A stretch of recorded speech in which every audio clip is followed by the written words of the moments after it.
I don't know what happened. I think it quit taping for a minute. But so when you send forth your ruach, they are created, the creatures, and you renew the face of the ground. I don't know if the word there is eretz or not, but you, O God, renew the face of the ground. How?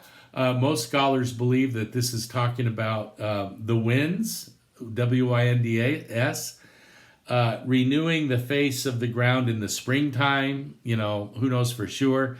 But here's one of the things that's interesting. Like this translation, which I usually like pretty well, New Revised Standard Version, says when you take away their breath, they die and return to their dust. When you send forth your spirit, they are created. So in the English, if you don't read the footnotes, because the footnotes also actually tell you, but if you just read the print up here, you'd be led to believe that there's God's spirit and then there's creature's breath, as though these are two different things. But at least in the Hebrew, it's the same term, ruach. And I think that's important. Oh, as you might be able to tell, our power just came back on. I'm sure I was going to yell to my wife, but she probably knows it too. Okay, you turn off this light. I had that whole, creepy thing going though, sort of the eerie Vincent Price thing. You probably don't know who Vincent Price is.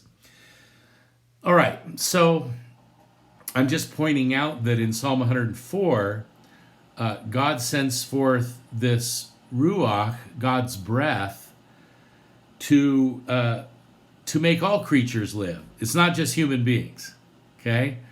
Now, we might then go back to Genesis 2, and we're going to do that, because a lot of times, a lot of people make a lot out of the fact that Genesis 2 talks about God breathing into Adam, and after that breath, this lump of clay again becomes alive, becomes a living thing. And want to stress somehow that differentiates the human from other creatures. Here I'm gonna blow that out of the water with some simple Hebrew word study.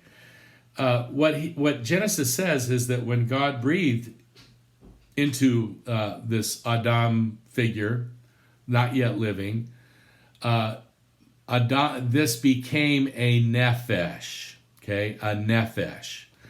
Nephesh is the word that's usually translated like a living being or alive. Unfortunately, the King James Version, published in 1611 and exercising huge influence on generations of Christians, the King James Version translated it this way. The Lord breathed into the man and he became a living soul. Soul, S-O-U-L. And unfortunately, most people, when they read that, and not just the people in 1611, I'd say even today, when people read the King James and see soul, it's hard for them not to inject in there or assume everything they think the word soul means. So it's not that hard to find people saying something like, God breathed into the human and the human became got an immortal soul there.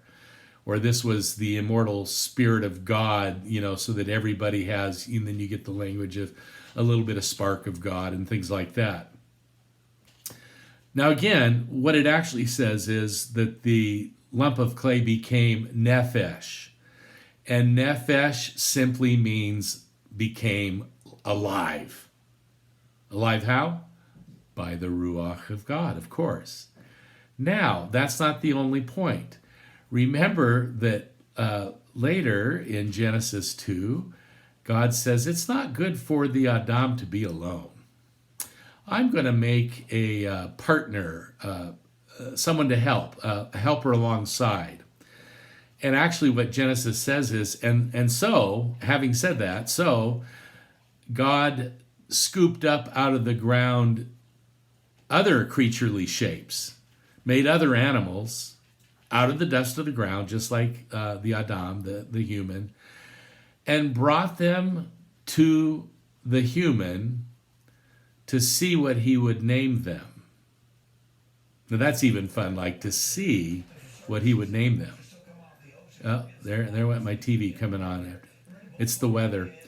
I better just a second.